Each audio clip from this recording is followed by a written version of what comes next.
স্থাপনায় মার্কিন হামলার পর কি হবে তেহরানের পাল্টা পদক্ষেপ সেদিকে তাকিয়েছিল গোটা বিশ্ব। অবশেষে যেমনটা আশঙ্কা করা হচ্ছিল তেমনই হলো প্রতিক্রিয়া। হার্ডলাইনেই এগুলো তেহরান।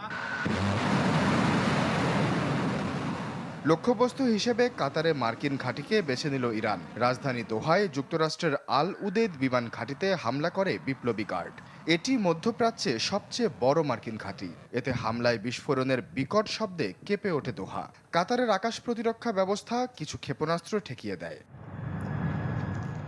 বন্ধ হয়ে যায় কাতারের আকাশসীমা। টান টান উত্তেজনায় বন্ধ হয় কুয়েত বাহরাইনের আকাশসীমাও। সিরিয়ায় মার্কিন স্থাপনাও হয় সতর্ক। আল উদেদ বিমান ঘাঁটিতে কি পরিমাণ ক্ষয়ক্ষতি হয়েছে তা বিস্তারিত জানা না গেলেও পেন্টাগন দাবি করে এতে কোনো ক্ষয়ক্ষতি হয়নি তাদের।